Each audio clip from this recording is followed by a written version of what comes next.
film friends, friends of film, and everyone in between. Welcome to the Film Folklore Podcast. I am Jed Props, and I am joined today by Heather Ray Costumes. Hey there. Penny Camera. Hello. Collier Production. Hey, guys. And Justin Sound. Hello. All right. It's our final SOS of the season. And what a lost gem from the 80s we have for you today. And right out of the gate, I want to say apologies to Heather Ray and really everyone for making you watch this hot garbage, or debatably hot garbage. We'll get into it. I know. Penny and I gonna fight today. Opinions have already been said. Art is subjective. I would put this in the fun hot garbage. It is watchable. Repeatedly. Mostly. It's yes, not I repeatedly terrible. watched that not hot tub in the river scene, whatever that is. Hot springs. Hot springs. Hot springs. The hot springs adjacent to the river that I never have seen geologically, but okay.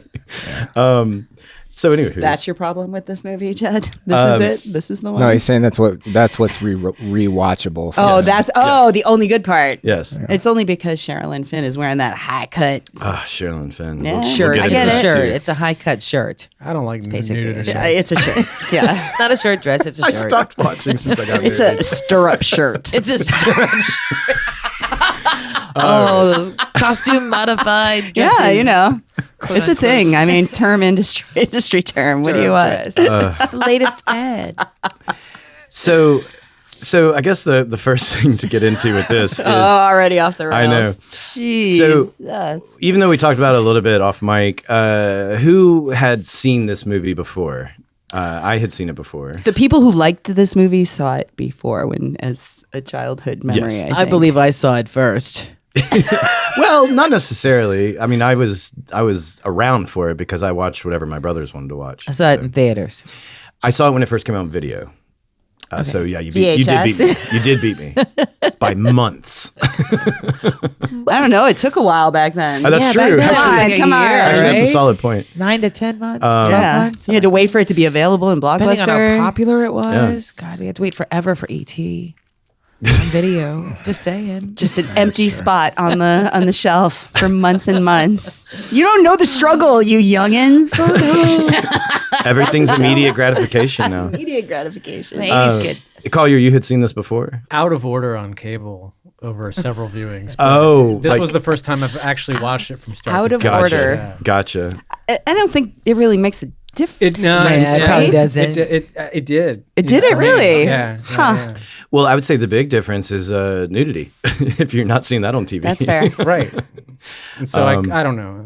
I will say that it's like Jazz Fest weekend, and or just after first Jazz Fest weekend, and it did take me 3 days to watch this movie because I kept falling asleep. Sleep. That wasn't an issue I had with this. Yeah, I mean, literally, I fell asleep, and I was like, "Wait, who got killed?" That was like Yeah. the first 5 minutes of the movie. Okay, like, yeah, Me finding definitely- excuses to go get snacks and stuff was my trouble, that I couldn't just stay sitting watching it. Like I kept pausing, going, I think I need to go make dinner, right? Or something to that effect. That Yeah, it was hard to sit through. It was it was definitely difficult to, with the instant gratification. I think this was the It's first hard time to, I actually saw the very beginning, and I was like, "Oh, is this like a Close Encounters like kind of thing?" With For a minute, I thought I was watching a Not different sure movie. what's I was going like, "Wait, did Yeah. I sit on the Yeah. remote? What happened?" It definitely yeah. plays on the guy's borrowing from a lot of stuff that is relevant at that time, for sure. including the cast. Yeah, which we will get into. And what about you, Justin? Had you seen this before? I had not. Oh, so this is a fresh. This is fresh. All right. But I watched it twice. Ooh. Ooh, hello. Yeah. The whole thing or just the hot Okay, tub? Not okay. the hot tub, whatever. First time you saw it, you liked it. You said, "I'm just off the mark." Okay, The first boys, half, cars, maybe. I had to get through the first Maybe. half though before I was like, "No, I do like this." Like, I like it a lot. I do. I do. But Do for the first half, I was like, I kind of hate this movie. And then when I was done with it, I was like, no, I'll watch this again. And I've recommended it to a lot of people since. And I'm not ashamed. I mean, in the last 2 hours. I mean, you got some fantastic acting, and that should be in quotes. Oh yeah, the acting is we will, and the writing doesn't do any favors, but speaking of the cast, we got Randy Quaid, Clint Howard, Sherilyn Fenn, Nick Cassavetes, and Charlie. This is pre-Tiger Blood Sheen. You don't know that. And I'm going by his own words. So Okay, then maybe. how trustworthy is he? And the true star of the film, the true star of the film, the Dodge M4S Turbo Inceptor. Pretty true. Would True you say fact. Clint Facts. Howard in there? Facts. Wait, what's that? Did you say Clint Howard? He I did say Clint Howard. Oh, okay. Yes. Well, the number 2 on the call sheet would be the body double for Charlie Sheen, right? Which The man in the suit. that is the next thing I have written here is I think we see the car more than Sheen. Which Oh, absolutely. Yeah. He showed up in 30 minutes of the movie. They shot his stuff out in a day. in a day, yeah. I only have done that with Bruce Willis. We shot. I did a movie with him that we shot him out in a day. And We've his done it with double. De Niro and those. I gotta say, I heard Sheen was around for a lot longer than the day, so I'm not sure. Oh, really? I read that Oh, too. Okay. And I had a conversation. I hear he was Fact there check. for quite a bit. Well, And very fun. and I guess that's a good place. But to go wait, ahead and- wasn't he just like on his way to go to Shoot Platoon. Platoon? He was Yeah. coming in and out. Oh, He really? had a very I difficult thought schedule. okay, from his own words on what was it, Jay Leno or whatever? He said that it Yeah. was a pit stop on his way to the Yeah. Philippines That's what or I whatever. So, I mean, this is a good time to go ahead and say it. There is a lot of discrepancy in a lot of the research. So I feel like I found some stuff that was more reliable than others. And I'll go ahead and tease that Collier has some information that we'll say for the end that he got some hot goss intel. But yeah, I mean, the real reason we were covering this movie is not a legendary lore, and I don't think there's enough to qualify this as a lore other than it's just a bad movie. It's just on a screen. classic film. Yes, classic. I mean, it's classic 80s. I mean, you could say that maybe. I don't know. But I'm sure Colts were involved too. to bring the room down a little, this is because of a tragedy that happened on set that is sadly more common than it should have been over the years. And we're going to get into that.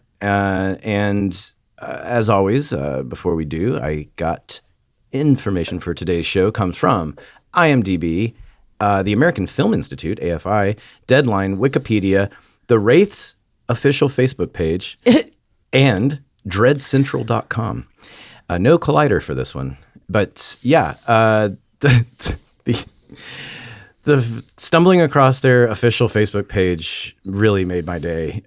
Just the fact that a movie from 1986 has an official anything at this internet era. But yeah, so Another great movie came out that year, Big Trouble in Little China. I'm sure it has multiple Facebook pages. well, it deserves all the pages. Exactly, because it's the best film ever. I even think they have a True Social account. I'm kidding. I know. See, now I brought the room down. There we go. All Had right. to go there. I know. You're Well, lucky this table doesn't flip. easily. You're lucky I'm not strong enough to flip this table. Yeah. So we're going to start by getting into the movie itself. So we'll get that out of the way since we're already in kind of laughs mode. And I mean, it's just, my God, it's just an on-screen train wreck. This movie was dreamt up by writer-director Mike Marvin. I don't want to spend too much time on him, but he by all accounts seems to have grown up in a very privileged world where his family was in the Lake Tahoe area, Tahoe City, long before it was a tourist and summer vacation destination. So they were early pioneers of sorts to that area, and he got his start making ski movies because that was a thing in the 80s. He's not responsible for ski school, though. I did look that up. He was... Oh, like a Warren What Miller about- type but shooter he type was thing, like involved- shooting he like. was involved in Better Off I was about to Dead, say, yeah. one of my favorite 80s Oh, movies. that's a great movie. Was he the That's a great movie. Was he the teleplay guy? I can't remember what he did on it. But yeah, he had a role, I don't know. I can't remember. ski advisor. I don't know. So Number one. yeah, ski advisor number So was one. it narrative ski stuff, or was it like the Warren Miller I type think it was- shooting more athletes skiing? I type think it stuff? was like low budget. Well, actually, I think it was a combination of stuff. I think some of it was that, and then some of it he started to get into like scripted Was Warren he can work with Warren Miller or? He could have. I didn't look for Ooh, that's specifically. cool stuff. But whatever he did do, as far as like when I was skimming through like his stuff predating the Wraith, none of it has a good rating. So whatever it is specifically is not good. Hot dog. Well, there is Hot Dog. He is also responsible for the Hot Dog movie. There are claims that I had read that David Lynch was a big influence for this movie.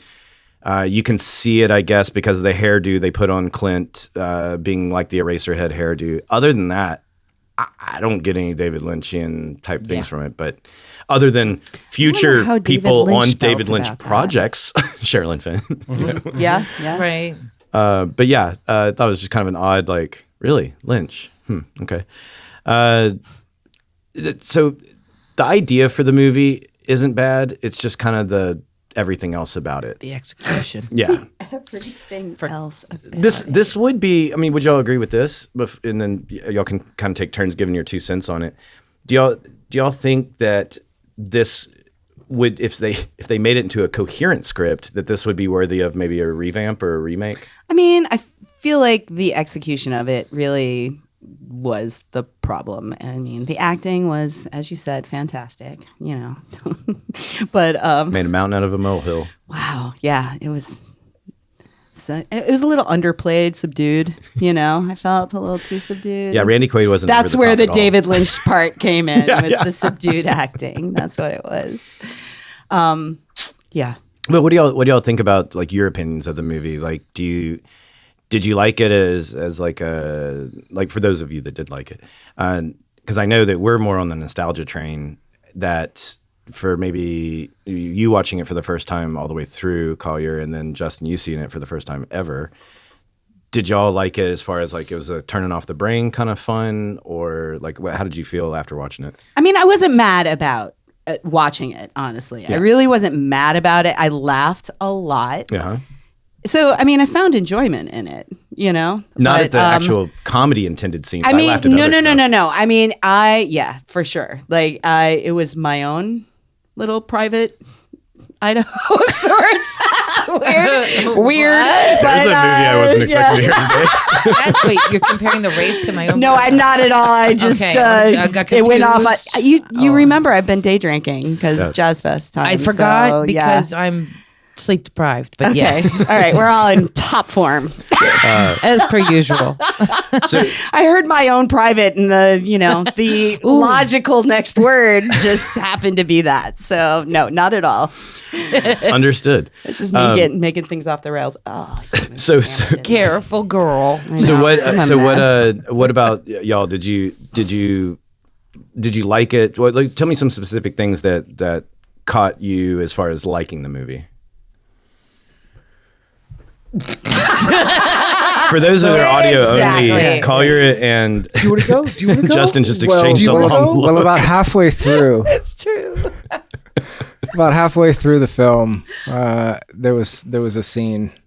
No, I don't know.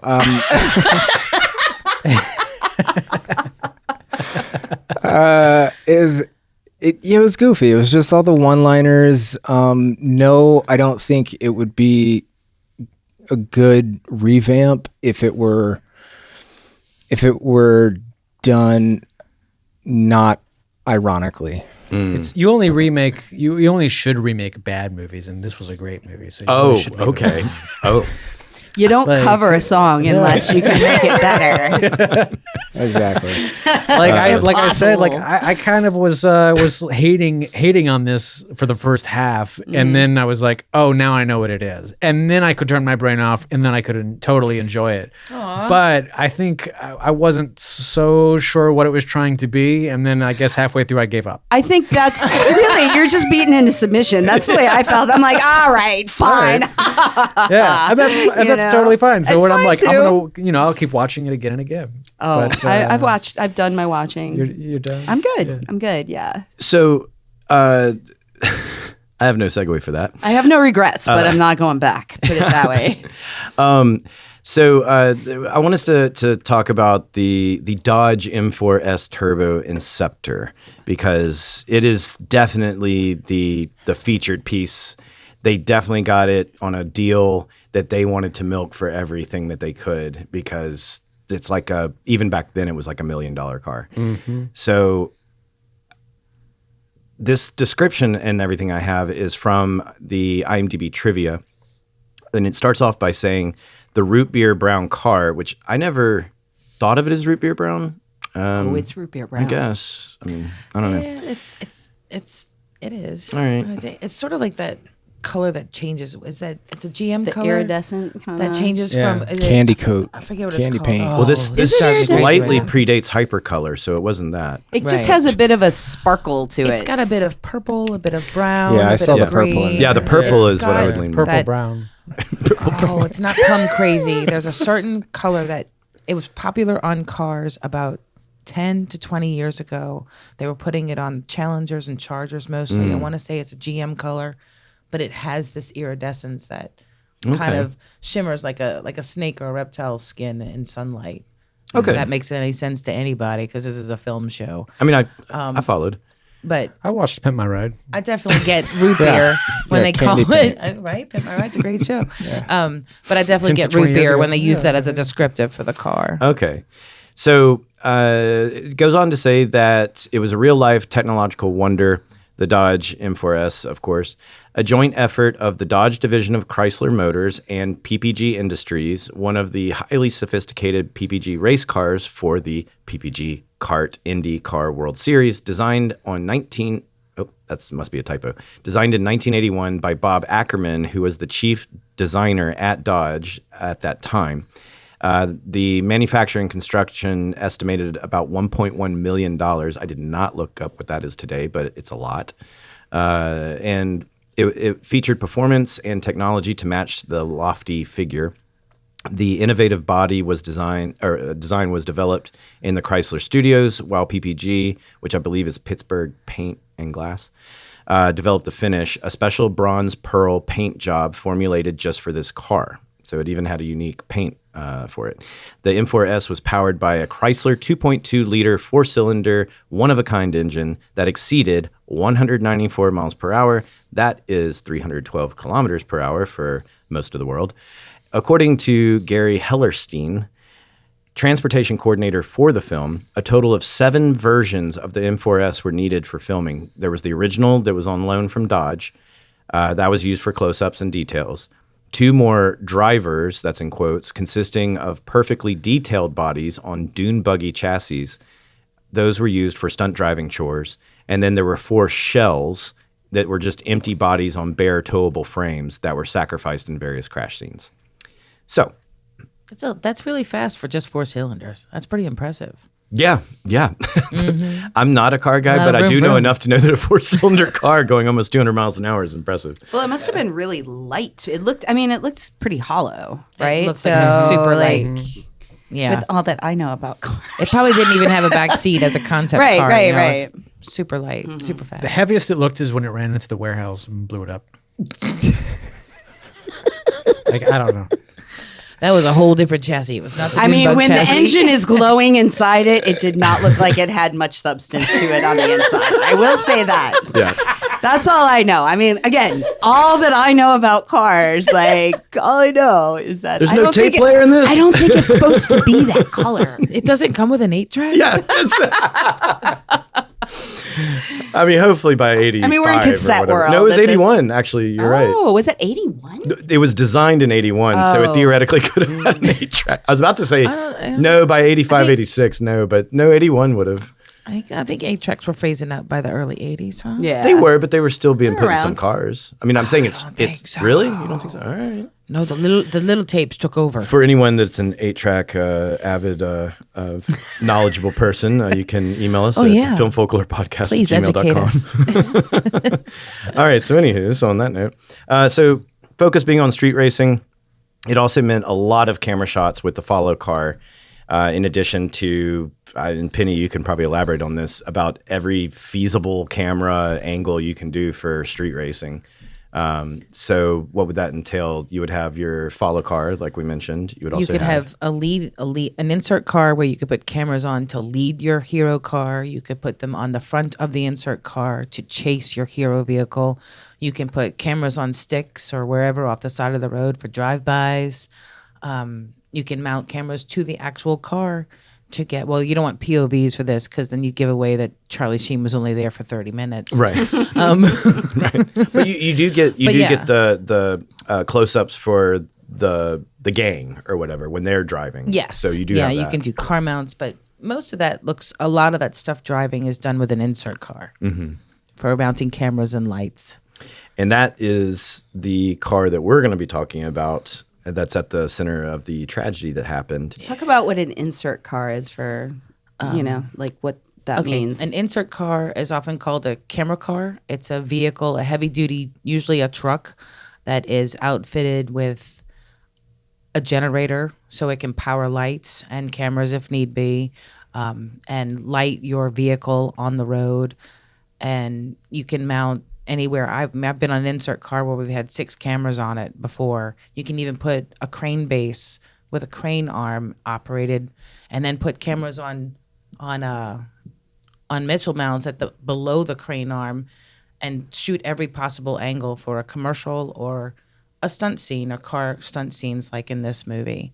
You also have what's called a process trailer, where you have an insert car towing a trailer that has your hero car on it, and they have panels that they can spread out, and we can put cameras right next to the car and pretty much take over the whole road because we're now wider than a normal traveling lane, and have all kinds of angles where we're dollying from front window to back windows and having conversations between the actors and the cars, and get any kind of move. We can swing around with all the gimbal stuff now. It can go anywhere you want when you're out on the road pretty much these days. Plus they put a crane arm on top of Porsches now, so you can vroom vroom through the woods. Yeah, even on the fancies. With your 4x4 Cayenne and your crane arm. So that's a brief history of insert cars. Yeah, no, that's great. And with the process trailer, I guess another thing, nowadays you don't see it as much, but if you ever see an actor moving a steering wheel in an unnatural way, that's probably because they're on a process trailer, or they're doing poor man's, what they call poor man's, which means we're on a stage and there's crew that are bouncing the car to give it road motion. Actor is acting. That's called a poor man's. That was like my first intern. Still acting. I love that shit. Yeah. But even today you don't see as bad like steering wheel work as you did like say in the 60s or something like that. And one other thing with the insert car, when you're not tethered with the insert with the trailer, with the process, it's called free driving. So because you're separated from your hero car. Oh yeah. So I'm gonna another little term. make a little note there. As opposed to paid driving, it's free driving. So because this involves so much street racing, that also means that your insert car needs to be able to go fairly fast to keep up. Not that they're going to be going 194 miles an hour, but they are going to be going at faster speeds than, because correct me if I'm wrong, but you can cheat a little bit, like 35, 40 miles an hour in certain shots and angles can look faster, right? Absolutely. With curves in the road, you don't have to go as fast as you think you do. Yeah. You also can control your camera and the speed of your camera to trick the eye, the viewer, to make it look like it's faster, and you were really only going 22 miles per hour and keeping everybody safe. So there's several ways, and camera tricks and movie tricks, to make it feel like it's faster when it's not. Now, even tighter angles can make it feel faster. Wider angle feels slower. To the best of your knowledge, technology-wise, what would they have been limited a little bit in 85, 86? Only because they were going pretty fast from these accounts. It looked very precarious. Yeah. With these accounts, it does sound unsafe in my mind and my experience of the last couple of decades. But the technology was kind of the same. I mean, the Porsche thing came along just in the last 20 years, to my knowledge, but the cranes have been around since the 50s. Oh, yeah. I mean, whether they were built on trucks and some of them are still on truck chassis from 50s and 60s, like the Titan crane. that might need to be retired. No, not up for necessarily. debate. They're kept up. There's maintenance. They were built back then. They're tanks. They're not going to Actually, anywhere. solid point. Just mount them to the what we used to call like the grandma cars because those were the tanks. Like it's just was it Dodge? A that made the steel Magnum or frame one of those? car. Yeah. Dodge Did I Man. answer Yeah. your question? I forgot. No, you did. Yeah. And then Penny, have you been in these insert cars? Oh Like- yeah, lots of yeah. times. Oh yeah. And I wanted to ask you, since we're on the subject of all this, have you been in any kind of situations that you thought were dangerous or made you a little uncomfortable? You don't have to say a specific show For necessarily. an insert car situation or Yeah, or any some- situation. we'll stick with insert Stick car with world. insert cars. We got plenty How long of do you have? future episodes to cover. No, honestly, How long do you have? I've been in everything from the Titan to the straight up insert car to the Porsche to the Ukraine, which we used to call a different arm, used to but have we it call it the different name. Ukraine arm now. Yes. And that's U dash. Riding around in the back of a little Porsche in the back little cubby area with my follow focus, I felt just perfectly fine and safe. You talk with your stunt team, you talk with your ITC cops, and you talk with your ADs and make sure everything's safe. And as long as those people are talking safe talk that you are familiar with, that you've experienced before, you're in good hands. Mm-hmm. And I'm lucky that I've never been in an incident where we've had an insert car accident. Yeah, knock on wood. And that also makes me want to ask you a question, Justin, because not in the insert car, but often in the hero cars, when there's dialogue and stuff, you comically have to stuff a sound guy or sound person down into the car so they can hide, but they can still monitor levels and everything. Have you had to do any of that work? No, I've been asked to do that. And it says no. This sounds like a situation that was not. No, there's solutions nowadays to make it a little bit safer, and to be able to strap yourself in. Okay. You can ride on the process trailer if you have to, and hook up antennas to use wireless systems and things like that. Yeah. I've definitely. Or just to be extra safe if you're on more of a budget, you're just dropping a recorder in the back of a car. Okay, I gotcha. With the mics that are connected to the people in the front. Because I've definitely seen sound guys that have either been stuffed in a trunk, or it's in another scenario you would probably say it looks like hazing, because it's like you stuff them in the back seat and then put like a furniture blanket, a fernie pad over them, and as if that's like really gonna hide. It's like, or just stay out of frame. Get that human-sized lump under that unexplainable fernie pad. I don't remember the plot point about the dead body in the back. Right? It's a red herring. Don't worry about it. No, I have been asked to do that plenty of times, but no, nowadays there's plenty of solutions. You're like, what year are we in? I got you, my Exactly. guy. I really want to. I just have this picture of Justin being asked to do that by a producer, and he says, "No." That's not gonna work for me. Or being forgotten for a few hours and then they don't know why you put the OT down. yeah. They drive away and that's it. They just leave me there. Guys. That's lunch, everybody. Someone, please, open. And now we're gonna get serious again. Again, no segues for these things. So we're gonna get into the death in the car accident, and we're going to talk about the man Bruce Ingram, who was the camera operator who died tragically in this. And again, the information is a little squirrely. I feel pretty good about what I found, but we'll get into it. So we'll start with the Wraith's official Facebook page, because that's important. So the accident happened while filming the final race between Packard and the Wraith. There's a little bit of debate on when that was shot, but as far as what scene it was the final race. More importantly, going back to the insert cars, these camera cars, they're being driven by stunt drivers, and that's very important to know. And Precision drivers. Right, precision drivers, and for obvious reasons, I would think. So I did have a thing here from stunt coordinator Buddy Joe Hacker. I believe this was from the AFI.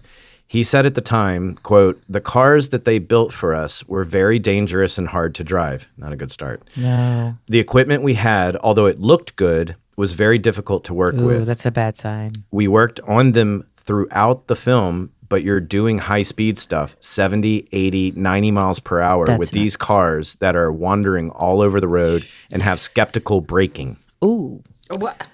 There was nothing really built for us to use. We just used what we got, end quote. So Bad times. this is exactly the kind of corner cutting that we've seen time and time again. And you know, this is the dead horse that we will never stop beating on this podcast, but a production should never cut corners that could compromise safety. Absolutely. End of story, no exceptions. You know, do not pass go, head straight to that Monopoly jail. So according to the information obtained on AFI's website, the vehicle used was a truck, as you were describing. A lot of places listed as a car, but you know, that's just people intermix those things. So in this AFI article, quote, 8 men filming a stunt for the movie were thrown from a camera truck during a chase scene on a narrow mountain road near Tucson. The truck lost traction on a tight curve, traveling at approximately 40 miles per hour, which on a mountain road is insane. Mm-hmm. Both assistant director Leon Dudevoire, which amazing name, just side note to that, and camera operator Bruce Ingram were airlifted to Tucson Medical Center for emergency surgery. Ingram was operated on for severe head injuries after he fell 100 feet down a ravine. But he died on March 2nd, 1986. Dudevoire received treatment for a ruptured aorta at the same hospital. And then it goes on, camera assistant Michael Lund, second unit director of photography Chuck Caldwell, and production assistant John Grace were listed in stable condition after being treated for minor injuries. Insert car driver Lee Nashhold was also treated and released. Film director Mike Marvin was treated for minor injuries after being taken to El Dorado Hospital in Tucson. Another camera assistant, 28-year-old Eric Goldstein, was taken to University Medical Center in Tucson after a, second quote, a special sheriff's search team spent 2 hours rescuing him from a 100-foot fall down Mount Lemmon. Wow. He was listed in stable condition. After the accident, Turbo Productions, of course, that's the name of the production company, Turbo Productions issued a statement temporarily suspending second unit photography until further notice, end quote. What it doesn't go into specifics there is that Leon Dudevoire would be a paraplegic after this accident. So he did survive, but he was a paraplegic the rest of his life. How far into shooting did this happen? So that's a little bit of what is unclear. They only had a few days left. Like this was towards the very end of the shooting schedule. And there's some debate, we're going to get there, but there's some debate about how much second unit was supposed to be versus how much second unit was. It's also kind of odd, like why is the director there with second unit at all? In the Control. Yeah, control. There's your answer. Sorry, it was an automatic response. But no, you are sort of defeating the Penny's purpose. Tourette's is taking over. You are sort of defeating the purpose of a second unit if your director's just at everything. You gotta have people you trust. Yeah. For those who don't know, the whole reason you split into a second unit is to save time overall on your production and shooting money. days and money. Mm-hmm. So basically you can shoot things simultaneously. And be safer. Yeah, and be safer than this was. But you also, a lot of your stunts end up in second unit world. And that's because as fun as stunts are on camera, watching stunts happen in filming is very slow, very tedious, not that exciting. It needs to be that way. And it has to be that way, yeah, for safety reasons. I'm just saying as a film worker. But it is, it is tedious. But yes, so Bruce was he was the first AC on the movie second unit camera operator. And by the best I could tell, that was his first kind of like official camera operator title. So he was a veteran camera assistant, and it's just a shame. By all accounts, See, and that's he when seemed you like a do great things guy. when it's like you're first in on something, no matter how long. That's when you're like, okay, I'm going to do things, even though I don't think it. You have to keep your head about you, whether you're it's the first no, time I mean, or and the that's why 80th time. that's why I'm so serious about, because I know that I've been put in positions where I was like, well, I guess I have to do this, even though, and I'm, fairly fearless, relatively speaking. And when when I'm like, probably shouldn't do that, but I guess I have to. Yeah. And that's not okay. So that was there's probably part of a little bit of that in there too. Oh, yeah. And that sucks. And Penny, question for you. So, one of the, I should say, in multiple sources, the car, the insert car was listed, or they described it as overloaded. And what I wanted to ask you is does that seem like too many people in the car? 8 people? That feels like a lot. It was probably gear too. I mean, And gear, yeah. Yes, it can be too much depending on what size insert car and the work that they're doing, and at a high rate of speed, it does sound like a lot of people. But it depends. I've been on insert cars where we had 8 people. I've been on insert cars where we only had 5. Okay. I've been on insert cars where we had more. If we were doing slow stuff, and it just depends on the situation. Okay. But there are limits, and the driver is responsible for knowing how much gear is going on and how many people are going on for the weight limits of that tow vehicle. So and we're often get bumped off. People get bumped off. Yeah. You can't ride. Okay, bye. That's, and we can sidestep for a minute, because that is a regular thing that happens, that in addition to these cars we're talking about, there's also follow vans. And in those follow vans, you typically will have a hair rep, a makeup rep, maybe an on-set Wardrobe. dresser. Costumes, You'll have yep. costumes. We'll have property reps. Maybe. Property tries very hard to not go in those vans. Oh God, I hate a follow van. I hate a follow van. Cameron does not like Because follow this vans. this is the reason why, and I think you'll agree with this. So there's our union lines that like, don't touch that. That's my world. I do that. That's how we normally are supposed to operate. But what happens a lot in these situations, maybe they're just talking to the actor through an open walkie, and then the actor's making the adjustments themselves and Hey, everything can you button this to or, like, expedite to expedite the time Right. from stopping. We all get out. We all make our adjustments or our resets or whatever needs to happen. And because of that, you often end up in that follow van, never getting out because they don't want to stop for you. And you're like, well, then why am I even here? Yeah. Right. So it's just one of those weird situations. You don't want to make a big stink about it because you understand the situation, but also you're like, why did I get in this van at all? I could totally be hitting Crafty right now, but and you're usually in there for a while. You're in there for a very long time. Yeah, like half a day, yeah. at least. Yeah. But the one thing, as from a prop standpoint, the one thing I do like about driving shot days, I don't usually have to put chairs out, or we just kind of put them out. We put them out as like a little courtesy that no one will, if you want to put your bag down, I guess, but it's just one less thing for us to worry about. Anywho's. Silver linings. Yeah. So in a 2010 interview with Dread Central, writer-director Mike Marvin recollects shooting at the time of the accident. And this is in regards to the racing shots. Quote, they were very difficult because originally I had something like 3 weeks to shoot them. And on the second day of shooting, we crashed a car on the mountain, and one of our guys, and he's talking about Bruce Ingram, was killed, and the other guy was left a paraplegic. Everybody else was really hurt desperately. And suddenly we went from having 2.5 to 3 weeks to get all that stuff done to saying, hey, let's just get this movie over with, end quote. So he shot all of the car sequences in about 8 days. Wow. So That's a lot of car work. Yeah, well, it's also, oh my God. At least half, if not a little over half of the schedule was cut. Yeah, so when you think about 2.5 to 3 weeks. Yeah, that's a lot of time. Explains the edit. And Marvin also, he's referring to cuts made by producer John Camini, who allegedly cut shooting days from the second unit because he wanted to hurry up and move on to his next film project. I do want to say that, a lot of what you hear from Mike Marvin now is his own narrative and everything like that.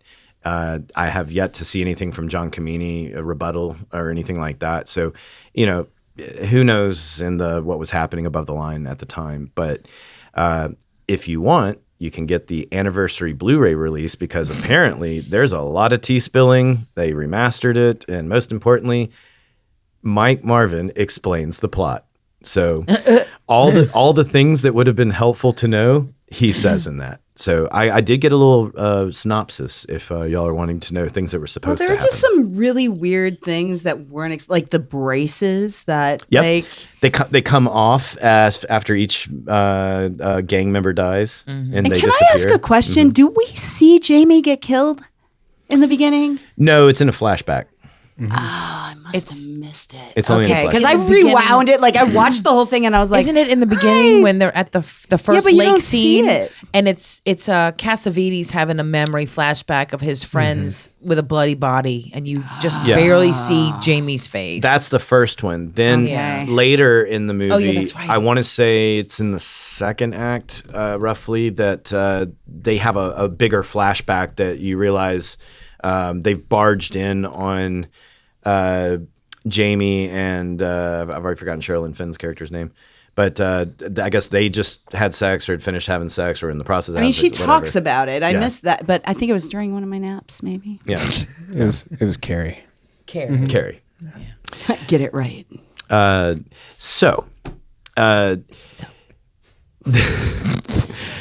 Do we want to talk about? No, we're not. Oh, we'll wait on that. We're gonna wait on that. I'm curious. Do We're we gonna want wait to on talk that. about what? So, one last note about Bruce Ingram is that the film was dedicated to him at the time of its original release, and rightly so. Maybe it would have been nice for Dudevor to also get a mention, because he was injured for life. But what I want us to kind of segue to for the moment is Collier and that hot goss I teased earlier. Do you want to take over, Collier? And Well, no, it's interesting. There's so many discrepancies on like everything I was reading, and then I had this awesome conversation from a firsthand account. So it was like the first thing I read is that the accident happened like just a few days into shooting, and then that quote that you just brought up made it sound like it was like halfway through. Yeah, past halfway through. Yeah. And now and today I heard it was like pretty much always towards the end of the shooting schedule. Mm-hmm. And then the same thing with Charlie only being on set for one day. I had read that too, and it was like no, multiple sources. Yeah, and he was definitely there, in and out. He had something else going on, and so it was like he would dip out, come back like after 4 days, and he would be totally exhausted every time he would come back from shooting something else. Exhausted. That's why he was a certain way, but he wasn't but into the tiger's blood yet. Right, He hadn't found it. Yeah. But like every That's the single thing, 'cause every he was single tired. night, he would get his call time and bust never locking his door. It was like he would open it up and smoke would just like come out, and they used to have to that's look. wrong. Yeah.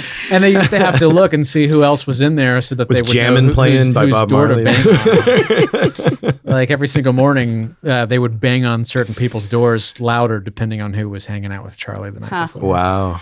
So there was missed that. the days of call sheets under the door. The best in all this is that probably the funniest thing I heard anyway, is that Leon not only went on to have a very successful career at New Line Cinema, but he may have become a paraplegic, but his upper arm strength was so amazing that he had the nickname Rolling Thunder. Oh, that's awesome. Because without having a motorized wheelchair, he just like After one of the people storms used from to Big have to Trouble like in Little run China. to keep up with him. I just brought it back. I get the full circle there.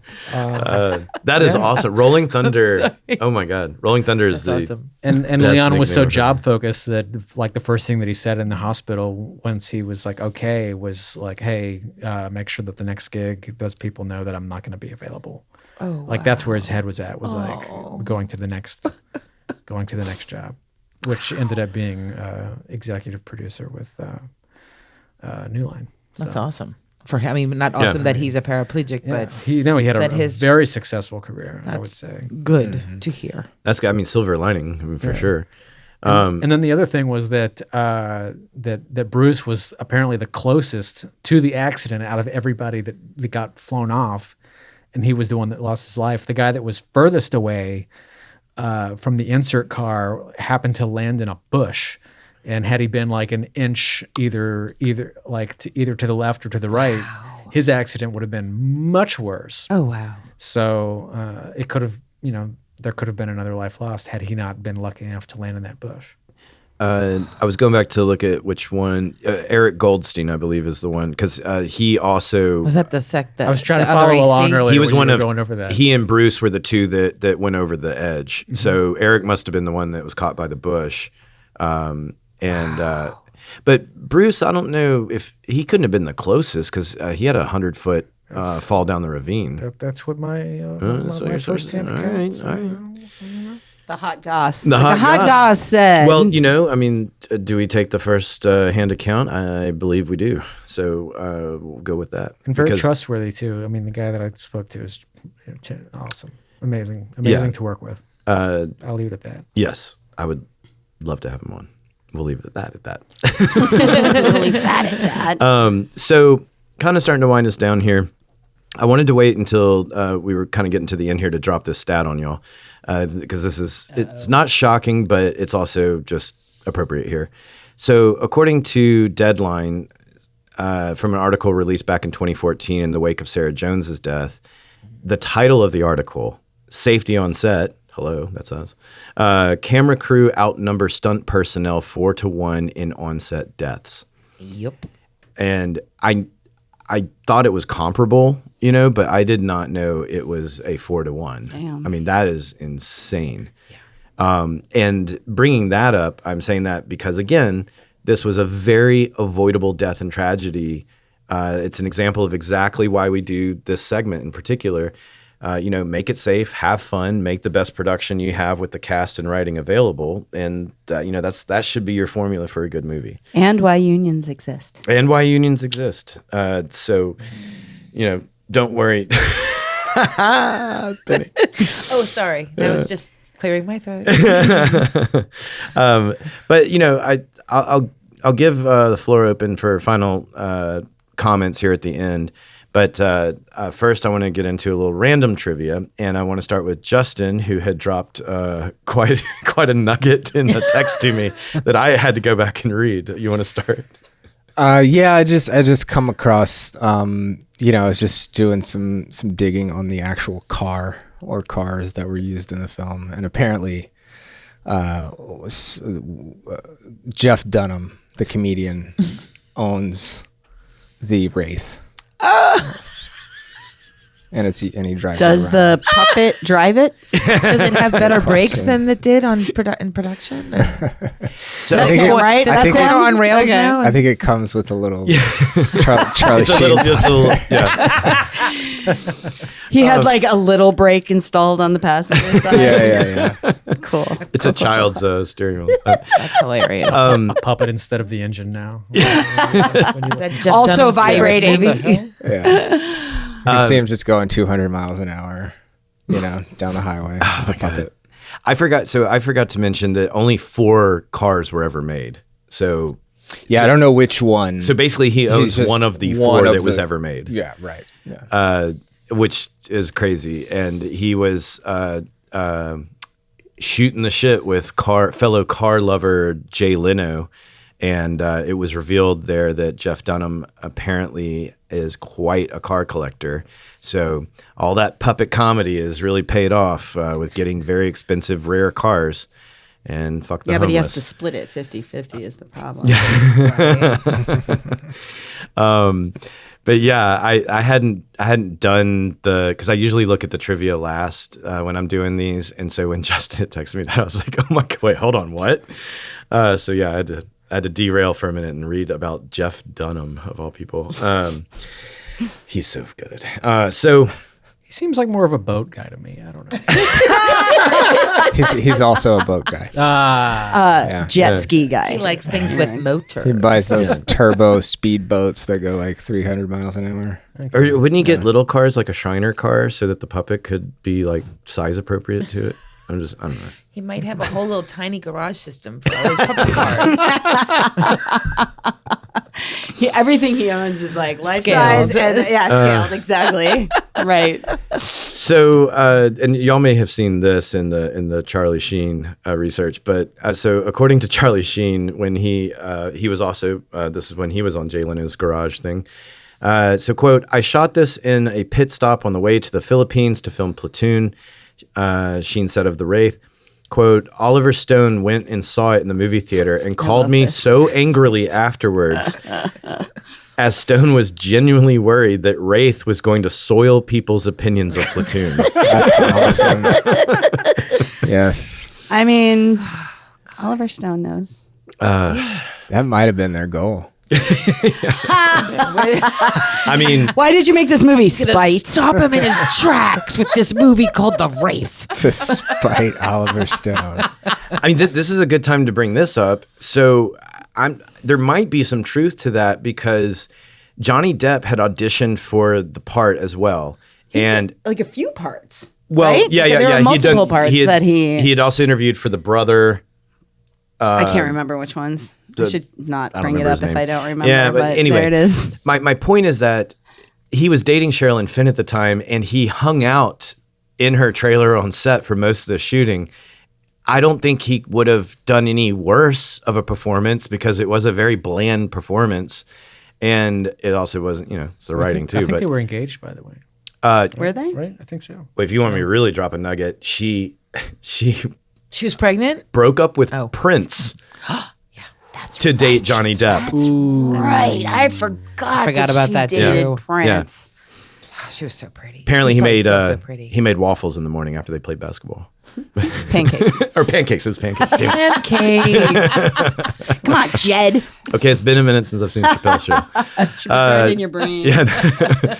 But that was one of the things. Charlie Sheen maybe at that time was like a bigger rising star because I guess Depp would have still been doing 21 Jump Street. Was he even starting 21 Jump Street yet? I No, thought I definitely. read. Yeah. He had already done Friday the 13th. Friday the 13th. Nightmare on Yes. Elm Street. Nightmare on Elm Street. Yeah. I would say Friday Wait, the 13th. okay. Wraith was 86. Night on. Yeah. Nightmare on Elm Street was also 86. I think it was 84, wasn't it? I believe It was slightly 84. earlier. I think it was Okay. 84. Was But- Nightmare on But Elm 21 Street. Jump Street was. It was When in was- 86. That was in the mid 80s because I was in It It high was did. school. definitely mid 80s, but like I'm just like the He before did or after. Nightmare on Elm Street before 21 Jump Oh, for Street. sure, for Yeah. sure. Yeah, Yeah. yeah. That was the first thing Jump he ever Street did, ended right? in Wasn't it? 89 That or was what 90. that's I what think I so. remember as well. I think so. So maybe that's why that they decided to go with Charlie Sheen because he at the time he was a bigger rising star, and so maybe there's some truth to them wanting to piggyback on his success, and that's why it was worth having less than 30 on-screen minutes for him, and a dude in a spacesuit, which also is never explained why it's like a spacesuit type of. There's so much. To explain. And plus his dad was in a Spoiler. very similar movie like 10 years before that. Right, right. What was it Directed called? It was like 1972. It's called The or Car something. Ghost. And wasn't the Wraith remade? That's right. Wasn't it remade already? The Wraith? The Wraith? No, but I not read to my somewhere knowledge. that I think that was it the director that said he had Wraith 2 like on deck, ready to go. I mean, that would be appropriate for this please. era of filming where it's like, hey, let's make a sequel 30 years after Right. the original because that'll do well. The Have to Wraith call Returns. it a reboot. Yeah, I know. We just call it The Wraith Returns. I know. It's all Exactly. alliterative and Yes. shit. you Yes. The Wraith returns. Exactly. With a W. Returns. A couple of other, Can we just get the rights to it? a couple of, Do it ourselves? Ask Jeff Dunham. a couple of other. Probably Maybe we has. could use his Yeah, cat. yeah. He that's what I'm probably saying. owns the rights to the film. I'm just saying, if he has the car. We're almost there. It was called The California Kid, by the Just way. like, come on, man, we're almost there. We're so close. So So very close. a couple of the plot points that got explained by director Marvin. Why the bodies are still intact with the eyes missing. Yeah, please. So according to Marvin, that was because he had more of a thought of He couldn't afford burn makeup. the souls being pulled from the bodies Yeah. and everything.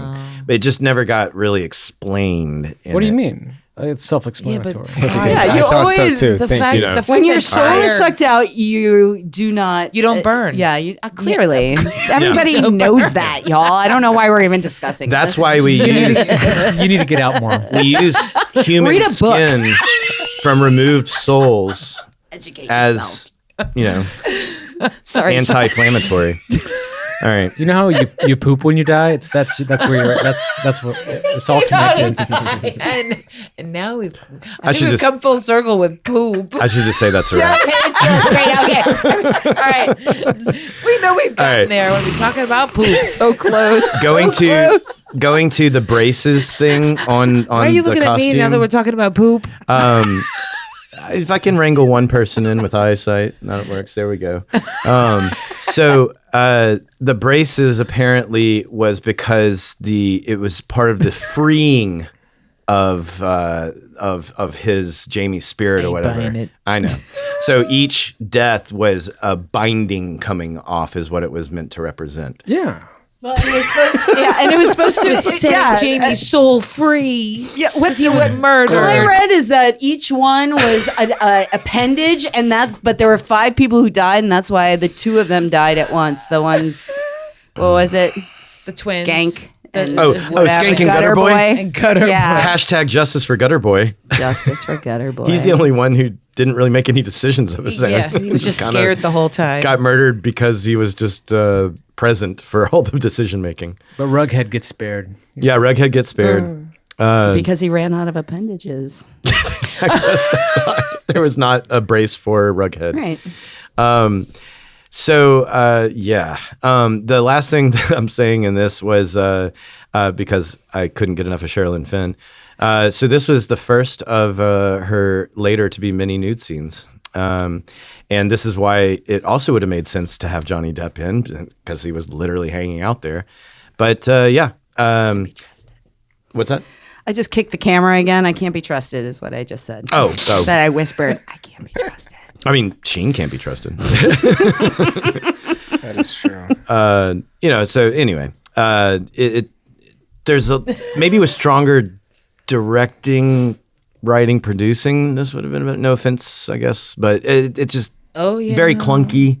As far as like, where you put the blame for the accident itself. I mean, ultimately that's production. I mean, if you always have to think of it kind of like when we talked about the reality TV drop, the French show, at the end of the day, the production company is the responsible party from a legal standpoint. So, it puts the onus on them. Yeah. But, I mean, you could make all kinds of arguments from the corner cutting or other kind of things, or just, not great decision making, or the fact that the stunt coordinator, maybe he was vocal about it, but maybe he should have put his foot down and said, "Hey, this is unsafe." Who's to say? Absolutely, the stunt coordinator should have done that. Oh, the stunt coordinator, 100%. The script should have spoken up about multiple those people speeds. should have said something. I was about to say, so just for people's edification that don't know, your stunt coordinator, your first AD, your key grip, these are all your safety people. Safety officers. Yeah, they're basically your safety officers. That's right. So if you're ever in a situation and you feel something is unsafe, no one will probably listen to you. So you have to go get one of them to say exactly what you just said, and then they take it seriously. It's a very weird phenomenon that happens in our industry. But like if Heather Rae goes, "Hey, I'm looking at this and it's unsafe," they're like, "What would you know about cars? Your costumes." And then you go tell the stunt coordinator or the first AD, and then they say exactly what you said, and then they'll go, "Okay, let's stop this." So it's unfortunately, that's just the way it works. Very often. Because we only know our department. It's the only thing we can there's no possibly other know. knowledge. When you join a department, it cuts all other knowledge. And in your head. if none of those people do it, there's a safety hotline that you can call at the bottom of the call sheet. Exactly. So now, final thoughts before we close this book on the Wraith or the tragedy or both. Open floor for anyone to say anything. I'm dying to just go off the rails again, just one more, so you have to reel us in, but I'm not going to do it, Jed. I'm not going to do it to you. I mean, we're at the end. This is on y'all now. Yeah. But any final thoughts? Anything that you feel like we didn't cover that I you feel saw? like we were pretty thorough. I think it was pretty thorough. Yeah. Okay. I mean, And self-explanatory. I mean, clearly, The movie anybody who saw it knows. I'm in the minority. I guess I just didn't get the movie because it's an enjoyable bad movie. It is a very we should be clear. It is a very enjoyable bad movie. It is it is something that I'm pretty sure How Did This Get Made is already covered. They have. Yeah. They have. 100%. And you can go find that episode if you want to listen to them break down everything that does not make sense in this movie. But yeah, is that where we good? I'm going to go listen to it because I purposely did not listen to it because I think I want a little dessert at the end of this, basically. I think the only way I'd watch the revamp if Sheen came back for it. Oh, Good call, Justin. Nice. All right. Nice. And he has to do the whole movie. The whole yeah. The 30 whole minutes. damn thing. I want to see It will that take visor. 6 years. Visor comes up and you see his face.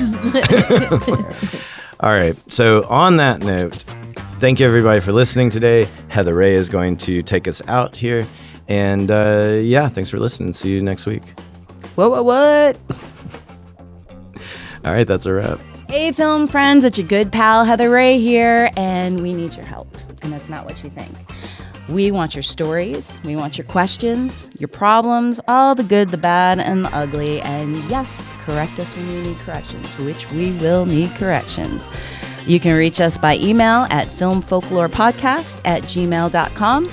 You can follow us on Instagram, also at Film Folklore Podcast, on Twitter and X and TikTok at The Film Folk. And if you're only listening to us, you can now see us on YouTube. Look us up at Film Folklore Podcast. And that's all separate words. Film Folklore Podcast.